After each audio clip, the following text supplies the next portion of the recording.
Hello everyone, this is Himanshi. आज हम इस वीडियो में डिस्कस करेंगे डिविजनल स्ट्रक्चर के बारे में। प्रीवियस वीडियो में हमने डिस्कस किया था फंक्शनल स्ट्रक्चर के बारे में। अब आज डिस्कस करेंगे डिविजनल स्ट्रक्चर के बारे में। तो अगर आपने फंक्शनल स्ट्रक्चर वाली वीडियो नहीं देखी तो आप पहले जाके वो वाली वीडियो देख लीजिए। तो चलिए स्टार्ट करते हैं। आज का टॉपिक है डिविजनल स्ट्रक्चर। जैसे कि हमने प्रीवियस वीडियो में देखा था कि फंक्शनल स्ट्रक्चर क्या था। फंक्शनल स्ट्रक्चर में हम क्या करते थे, जो भी एक्टिविटीज थी उनको उनकी ग्रुपिंग किस अकॉर्डिंगली करते थे, उनके फंक्शंस के बेसिस पे हम अलग अलग डिपार्टमेंट्स को बना देते थे। जैसे कि जो भी एक्टिविटीज प्रोडक्शन से रिलेटेड है वो सारी प्रोडक्शन डिपार्टमेंट में, सेल्स की है सेल्स की डिपार्टमेंट में, है ना, ऐसे ही। तो ये था हमारा फंक्शनल स्ट्रक्चर। अब डिविजनल स्ट्रक्चर क्या है?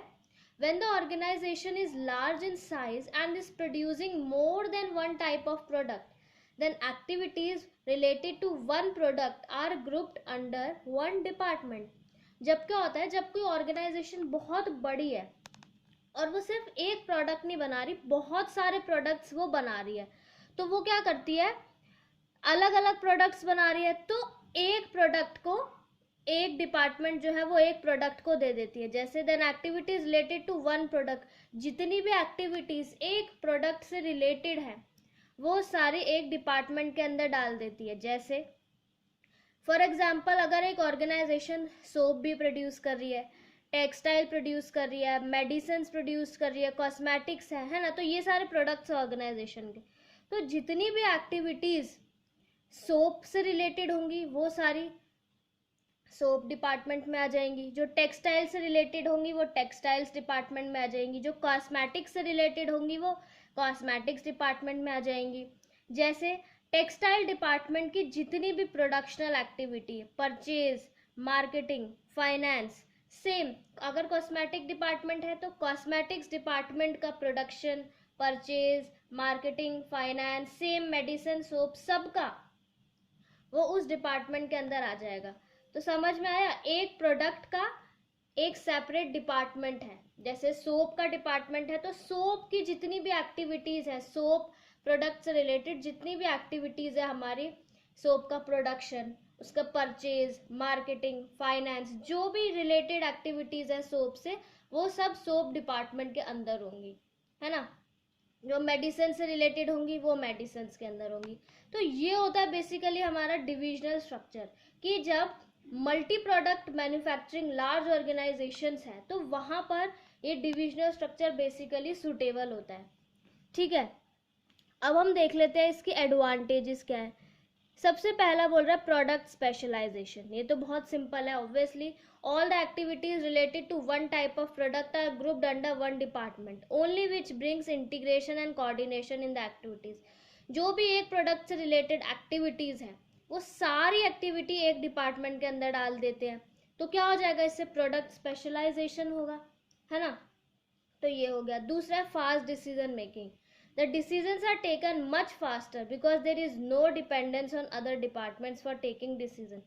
जो भी डिसीजंस होंगे वो बहुत फास्ट होंगे। क्यों? क्योंकि सोप डिपार्टमेंट का मेडिसिन डिपार्टमेंट से कोई लेना ही देना ही नहीं है, तो सोप डिपेंडेंट नहीं है मेडिसिन डिपार्टमेंट पे, है ना। तो जितने भी डिसीजंस होंगे वो बहुत फास्ट लिए जाएंगे क्योंकि there is no dependency on other departments. एक डिपार्टमेंट दूसरे डिपार्टमेंट से डिपेंडेंट ही नहीं है, तो क्या होगा, इससे फास्ट डिसीजन मेकिंग होगी। देन बोल रहा है accountability. The performance of individual departments can easily be accessed. हर इंडिविजुअल डिपार्टमेंट के परफॉर्मेंस को हम इंडिविजुअली एक्सेस कर सकते हैं।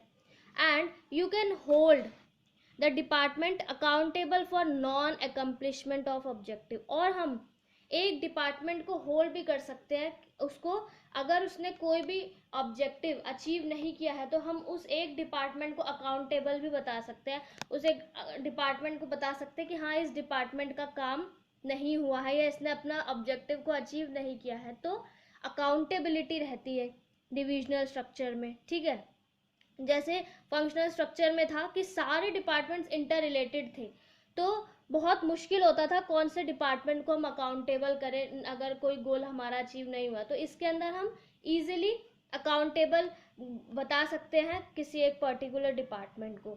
देन है flexibility. Fast decision making leads to flexibility, क्योंकि डिसीजन मेकिंग बहुत फास्ट है, कोई डिपेंडेंसी नहीं है दूसरे डिपार्टमेंट से, तो क्या है, फ्लेक्सिबिलिटी रहती है इन टाइप के डिविजनल स्ट्रक्चर में. देन है expansion and growth. New departments can be added without disturbing existing documents वो डिपार्टमेंट्स. तो जितने भी नए नए डिपार्टमेंट्स हैं, कोई अगर नया डिपार्टमेंट, अगर मान लो कोई जो ऑर्गेनाइजेशन है एक नया प्रोडक्ट को ऐड कर रही है, एक नए प्रोडक्ट को अगर वो ऐड कर रही है, तो उसको जो एग्जिस्टिंग डिपार्टमेंट है उसको डिस्टर्ब करने की कोई ज़रूरत ही नहीं पड़ेगी. ठीक है, उसको डिस्टर्ब करने की ज़रूरत नहीं, और वो ईजिली एक नया डिपार्टमेंट जो है वो ऐड कर सकती है एग्जिस्टिंग को डिस्टर्ब किए बिना. ठीक है, फिर है डिसएडवांटेजेस. ये गलती हो गई, यहाँ डिपार्टमेंट्स आएगा.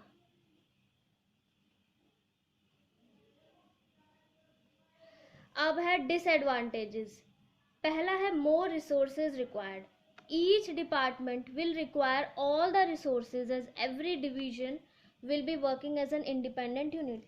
जो हर डिपार्टमेंट है वो एज एन इंडिविजुअल यूनिट काम कर रहा है ना. तो भाई ऑब्वियस सी बात है, बहुत सारे रिसोर्सेज चाहिए होंगे. जो सोप का अगर डिपार्टमेंट है मान लो अगर, तो उसको production, marketing, purchase, finance. Medicine है तो वो भी अपना अलग प्रोडक्शन, परचेज, मार्केटिंग, फाइनेंस. तो बहुत सारे रिसोर्सेज की ज़रूरत पड़ेगी, क्योंकि सब एज एन इंडिपेंडेंट यूनिट सब अलग अलग काम कर रहे हैं, है ना. Then a product focused department. Each department focuses on the product only and they fail to keep themselves as a part of one common organization. बहुत ही प्रोडक्ट फोकस डिपार्टमेंट हो जाएगी. हर डिपार्टमेंट सिर्फ अपने प्रोडक्ट पर ही फोकस करेगा. Medicine department अगर है तो वो सिर्फ अपनी मेडिसिन पे ही, मतलब अपने सिर्फ उसी डिपार्टमेंट पे फोकस करेगा, उसे किसी और डिपार्टमेंट से कोई लेना देना ही नहीं है. तो इससे एक तरीके से क्या हो जाएगा कि वो जो अलग अलग जो एक ही वो है तो एक ही ऑर्गेनाइजेशन, तो वो क्या हो जाएगा, एक तरीके से डिवाइड हो जाएंगे और वो भूल जाएंगे कि वो एक कॉमन ऑर्गेनाइजेशन का पार्ट है ना. तो ये एक डिसएडवांटेजेस है कि वो सिर्फ अपने ही प्रोडक्ट पर फोकस करेंगे, कॉमन ऑर्गेनाइजेशन का पार्ट है वो ये भूल जाएंगी.